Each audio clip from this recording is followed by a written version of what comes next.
What is the best loophole that you've ever found? I didn't find this loophole, but my friend did. A few years back, an online store had this promotion where whoever spent the most money over a month would get free round-trip airplane tickets to anywhere in the world. My friend, who's a ducking genius, found that one thing you could buy on the site was a gift certificate. So he bought a $25 gift certificate and kept spending it on another $25 gift certificate. So he ended up spending $25 on round-trip tickets to Australia. My brother once yelled last one to jump in the pool is gay, and then jumped into the pool. However, I figured out that if I did not jump in, then technically he would be the last one in the pool. And he is still gay to this day. I used to work at Papa John's to pay my way through college. There was a contest we had where if you got someone to upsize their pizza from like a medium to a large for an extra $2, you got points towards movie tickets. A large was simply $2 extra normally anyways. Anyone that ordered a large, I simply put in a medium and upsized it. I won every ducking week. My co-workers didn't notice this obvious loophole and it didn't cost the customer extra, so I didn't have a problem with this morally gray area. Free movie tickets every week was a huge in college. Back in 2013, Papa John's had a promo for the Super Bowl where if you called the coin toss correctly, you would get a voucher for a free one-topping pizza. However, the only control in place was you could only enter the contest one time per email address. I created more than 60 emails, half of them calling heads, half tails. Ate free for 6 weeks. Edit, my highest rated comment ever is talking about ripping off Papa John's. Never change Reddit. My high school had a stupid rule that banned you from attending prom if you went to a Saturday detention that semester. I got in trouble and was assigned to Sat. D Hall. But my girlfriend really wanted to go to prom. I just kept skipping it and they kept adding more until they rolled it into a day of actual suspension. They had no rule barring you from prom for an out of school suspension, so I got a day off and took my girl to prom. I can't remember when it happened, but it was years ago. I think it was Nestia or some other canned tea. But if you bought a case of tea, then there was a coupon on the box for a free case. Except it was on every case. So now you have case number 2 and another free case coupon. All the tea could be had. When I was in high school, I applied for a summer job with the county. As part of the unbiased application process, each applicant was asked to take an intelligence test. The test consisted of about 80 questions. Each question was 4 or 5 line drawings, and you had to put an X in the box next to the one that didn't belong. Pretty easy. I happened to notice, though, that the test paper was 2-part. Which is 2 sheets of paper that are attached together back to back with a sheet of carbon paper in between. I could peel the sheets apart and look inside. The second sheet just had a bunch of boxes printed on it. And I could see from the first few questions that I'd answered that the X's I'd marked ended up in the printed boxes on the second sheet thanks to the carbon paper. So, I did all of the questions with obvious answers. And if I wasn't sure, I just peeled the paper apart, noted where the box was printed on the second sheet, and made sure I got it right. Of course, I got 100%. I figure that if you can cheat on an intelligence test, you're pretty smart. There was a drink machine in college that was $75 for a juice. If you put $1 in, it gave you 5 quarters in change. I got a juice every day for months before they finally fixed it. Michigan used to have a law that a minor could not plead guilty to a crime without a lawyer. I found this out by accident when I was 13 and used it 3 more times before I was an adult. What happens is that I as a minor would just plead guilty. They would then give me a sentencing date and let me leave. Then a week or so later I would get a letter stating that it is not legal for me to plead guilty without a lawyer, and my case was dismissed or thrown out because of it. I got out of 3 minor in possession tickets that way. I was working maintenance at McDonald's when they did a Best Buy Bucks promotion. Large sodas and large fries had a scratch off that was worth at least $1 at Best Buy. I would go through the trash daily, pulling out all the discarded scratch offs. I got a free computer that year for Christmas. I also had a poor cashier at Best Buy in tears. She had to manually scan each scratch off and verify the dollar amount. using LimeWire to download LimeWire Pro when I was in high school. My university was trying to encourage people to walk, so if we download a specific health tracker that's connected to our account, it would convert steps into points. The points would get you stuff like free coffee, mugs, discounts for stuff, and the most expensive prize, a university hoodie which costs about £30. Now, the health tracking app is pretty basic. It won't let you log your steps manually, however it does let you connect with other health apps.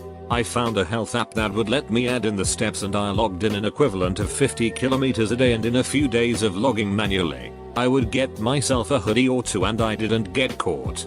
However, I told my friend about it, and he really perfected the method of getting more steps a day, because apparently there was a hidden physical limit to how far a person can walk in a day.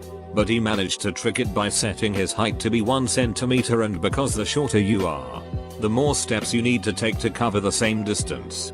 In the end he claimed about 10 plus hoodies, and he would just get them for anyone who asks. The uni found it suspicious, so he received an email telling that the activity had to stop unless he could provide evidence that he walked that much. Another friend had a different method. You get points just by being friends with them on the university health website. He also found that he could access a list of everyone who had an account in that website. So he made a Python script that would automatically send a request to everyone, earning him points. For a while McDonald's had a promo where, when you walked in, you could scan a QR code and possibly get free food. However, different locations and different cutouts had different codes. I took pics of as many unique codes I could find, put them all on a handy PDF, and scanned them all using an Android device and an iOS device before lunch. I got free extra value meals regularly. In fact, I still had a couple free ones left over when they stopped the promotion. I'm not sure if they do this anymore, but many years ago, while an employee at Home Goods, the store had this promotion where employees could get these scratch-off cards that reduce the cost of an item by the 1st of May $20 each time they found a price sticker on the floor. Each card had 3 scratch-off areas, and the catch was that you could only scratch off one. However, if you used a lamp, you could see which scratch-off area was the 1st of May 20, meaning that you could very easily rack up a $20 gift card for every sticker you found on the floor. The idea was that if employees collected these fallen stickers, regular, nefarious shoppers couldn't stick them on something of far greater value and check out at that price. There were no rules on how many an employee could have, or combine, because most folks who worked at that store were middle-aged women who really couldn't give a duck, and most of the stuff Home Goods sells is garbage. But then there was me, a starving, broke college kid, who got paid it, but who worked in the back room unloading trucks, and who also was occasionally tasked with stocking shelves.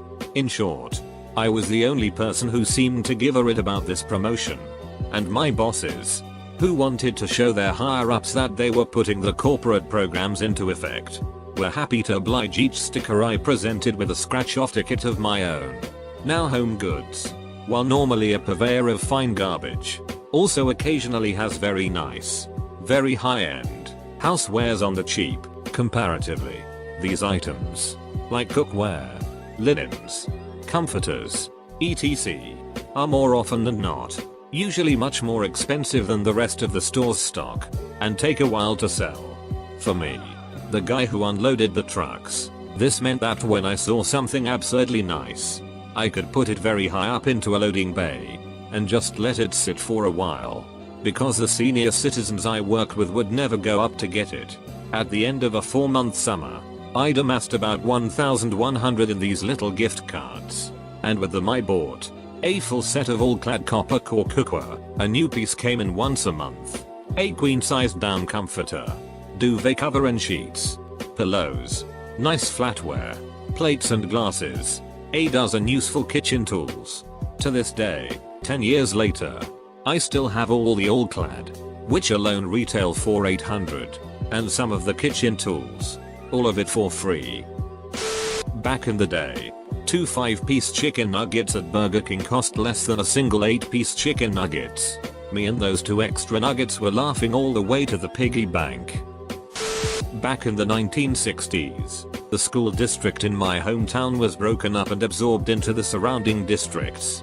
Fast forward to 2003. I'm applying to colleges. I discovered that there is a scholarship fund for people living in that old district's area. The district is gone, but the scholarship still exists. I applied and got the scholarship. I don't think there were any other applicants. Italian restaurant my family loves had a candy claw machine we played every time we went. But the trick to learn was, if the claw closed all the way it thought that meant you didn't get anything, and would let you play till you did get something. This means we would go for individual items that would fit into the claw perfectly, one sucker, one Laffy Taffy, so it would close all the way, instead of trying to get a big lot all at once. That way it wouldn't register the candy and we could keep going and going. We actually took so long once our parents made us leave before our turn was up and we still left with handfuls of candy. The best part? It only cost a quarter. They no longer have that machine. My dad figured out a good one back in the 80s. Just like they do now. Back then cable companies would give you a free weekend trial of a premium channel, HBO, Cinemax, etc. in an effort to get more people to sign up for those channels and pay more. However, our cable company's method of giving you access to the special channel was to send a signal to your cable box which unlocked the channel. To turn off the channel at the end of the free trial, another signal was sent. My dad figured out that the signal to lock it was only sent for a short period of time. So before the end of the free weekend, he would unplug the cable box and then plug it back up the next day. Since the box never got the signal, we would have a free premium channel for a while. Usually after a month or two it would get shut off, so we'd have to wait for the next free trial weekend. Not very impressive, but at my high school we had to wear a button down and a tie to class every day. One of the kids realized that they never specified what kind of button down it had to be, so he wore a Hawaiian shirt to class with a tie. Technically it met the dress code, so it stuck. Pretty soon most of the school started wearing Hawaiian shirts with ties to class. We looked like a bunch of ridiculous Jimmy Buffett Goes Mormon types, but it was worth it to spite the system. They changed the rule to ban Hawaiian shirts a week later. They used to have a promotion at Wendy's, probably 6 or 7 years ago, where if you filled a survey out on your receipt you could get free burger. I guess they didn't notice that you could take the survey on the receipt of the free burger and just keep getting free ones. So we would just go after school and chain 5 free burgers after we just bought one. We did that for a few days until they finally caught on and stopped accepting it. Instead of buying sandbags to weigh down the bed of my pickup truck in winter, I just shovel the snow right in there. When it warms up, the snow melts. No muss. No fuss. It'll be a cold day in hell when I pay for a bag of sand. Or when I recognize Miss Sarah. In 3rd grade, our teacher had to leave the room for some kind of emergency, and left one of the students in charge, the teacher's pet. Of course, the teacher said that we were not allowed to talk, and if we did, we would have to write 100 times "I will not talk in class when instructed not to," or something like that. Well, my friend and I were bored, so we started writing out the punishment, and when we were finished, proceeded to talk to each other until the teacher returned. The student left in charge wasn't sure what to do. It was hilarious that you can jiggle the handle of certain gumball machines to get free gumballs. Old job had a loophole about time. It worked as such: if you were scheduled for 8 AM shift you had 7 minutes to arrive and be on time. If you arrived past the 7 minutes you were considered 15 minutes late. Loophole: it worked the same for clocking out. If you stayed and helped for an extra 7 minutes and clocked out, you got an extra 15 minutes of pay. During my tenure there, I would always ask if people needed extra help and make sure I stayed past the 7 minutes. This went on for a full year. Got probably close to an extra 24 hours of pay.